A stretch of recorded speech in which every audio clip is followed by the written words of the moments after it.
Assalamualaikum warahmatullahi wabarakatuh. Perkenalkan, saya Rahel Lemeti Charity dari absen 28 kelas 11 MIPA 3 SMA N 1 Bogor. Di sini saya akan meresensi buku novel yang berjudul Alster Lake. Buku ini termasuk buku fiksi yang ditulis oleh Aurin Ventania pada Desember tahun 2021 lalu, yang diterbitkan oleh Bukune cetakan ke-8 Agustus tahun 2022 dengan tebal halaman 250 halaman. Novel Alster Lake ini merupakan sebuah novel romance yang ditulis oleh Aurin Ventania, seorang penulis muda yang saat ini masih duduk di bangku SMA. Aurin memulai menulis cerita-cerita fiksi di waktu luangnya.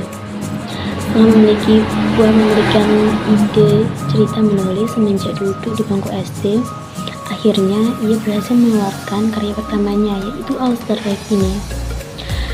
Awal mula cerita Alster Lake ini sebelumnya berbentuk alternative universe yang dipublikasikan oleh Aurin di media sosial Twitter pada Juni tahun 2021 lalu.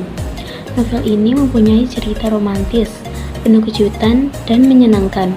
Tidak hanya itu, di beberapa part, penulis juga menyelipkan beberapa potongan foto yang membuat pembaca serasa dibawa masuk ke dalam cerita tersebut. Novel ini mengisahkan tentang seorang wanita yang bernama Alia Kiar, seorang mahasiswi yang sangat mengagumi buku Alster Lake karya Diane Byrne. Diane Byrne merupakan seorang mahasiswa jurusan sastra Jerman. Diane juga merupakan seorang penulis buku yang berjudul Alster Lake ini. Namun tidak banyak yang mengetahui bahwa terdapat sosok pria yang sangat kesepian dan sangat merindukan sosok ayahnya yang telah tiada. Suatu hari, Alia meninggalkan buku Alster Lake-nya di perpustakaan. Namun tidak disangka kejadian tersebut mendatangkan keuntungan bagi Alia, karena buku yang Alia tinggal di perpustakaan waktu itu ditemukan oleh Diane Byrne, sang penulis buku itu. Mereka berdua pun bertemu untuk mengembalikan buku itu.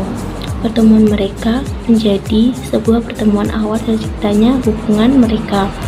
Hari demi hari hubungan keduanya semakin akrab karena pertemuan mereka yang begitu sering. Alia dan Diane memiliki karakter yang berbeda namun saling melengkapi. Tidak hanya itu, mereka saling-saling memiliki ketertarikan pada bahasa Jerman. Bahkan Diane mengajarkan pada Alia bahasa Jerman. Alia kerap kali mengutarakan keinginannya untuk berkunjung ke Jerman. Alia selalu membahas tentang bagaimana ia sangat mengagumi karakter George yang menjadi pemeran utama dalam buku Alster Lake bersama Diane. Siapa sangka bahwa karakter George ternyata dia sendiri yang selalu menemaninya. Beberapa hari kemudian, saat mendekati ulang tahun Diane berencana pergi ke Hamburg, Jerman, yaitu tempat kelahirannya. Hal itu diketahui oleh Alia. Kemudian Alia bertanya kepada Diane, dengan siapa ia pergi ke Jerman. Awalnya Diane ingin pergi sendiri, namun setelah mendengar Alia bertanya, pikirannya pun berubah. Akhirnya Diane mengajak Alia pergi bersamanya ke Jerman. Hal inilah yang membuat hubungan mereka semakin dekat. Setelah sampai di Hamburg, mereka berdua mengunjungi makam ayah Diane. Selama 12 tahun Diane tidak mengunjungi makam ayahnya. Setelah itu mereka pergi ke berbagai tempat untuk menghabiskan waktu bersama untuk merayakan ulang tahun Diane. Tidak lupa, mereka juga pergi ke Alster Lake. Di Alster Lake, Diane mengungkapkan kepada Alia bahwa dirinya adalah seorang penulis Alster Lake dan juga merupakan tokoh George. Hal tersebut membuat Alia terkejut bahwa buku dan tokoh yang ia sukai kini ada di hadapannya. Tidak cukup sampai di situ, Alia juga dikejutkan dengan Diane yang juga mengungkapkan perasaannya terhadap Alia, dan ternyata perasaan Diane dibalaskan. Hubungan mereka pun menjadi hubungan yang lebih dari hubungan pertemanan. Setelah mereka libur dari Jerman, keduanya kembali menjalani aktivitas seperti biasa. Hingga tiba saatnya untuk Diane mengajukan beasiswa ke kampus impiannya, University of Hamburg. Mulai saat itu, muncul berbagai konflik dalam hubungan mereka. Ditambah, Alia juga disibukkan dengan tugas kuliahnya, dan Dian disibukkan dengan urusan beasiswanya. Kesibukan mereka masing-masing pada akhirnya membuat komunikasi di antara mereka berkurang, dan Alia begitu sulit dihubungi. 2 minggu lamanya, Dian tidak mengabari Alia, hingga akhirnya Dian menghadiri wisuda Alia. Tapi pertemuan mereka bukan menjadi perdamaian, melainkan perpisahan hubungan mereka. 2 tahun kemudian, Alia dan Dian kembali dipertemukan di Hamburg. Kemudian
novel ini cocok dibaca para pembaca dan orang dewasa. Novel ini juga memuat konflik yang tidak berat, memakai bahasa yang mudah dipahami sehingga membuat pembaca santai untuk membacanya. Dari novel ini, pembaca juga bisa mengetahui sedikit tentang Jerman, Hamburg, dan bahasa Jerman. Sekian resensi dari saya. Apabila ada kurang lebihnya, saya mohon maaf. Wassalamualaikum warahmatullahi wabarakatuh.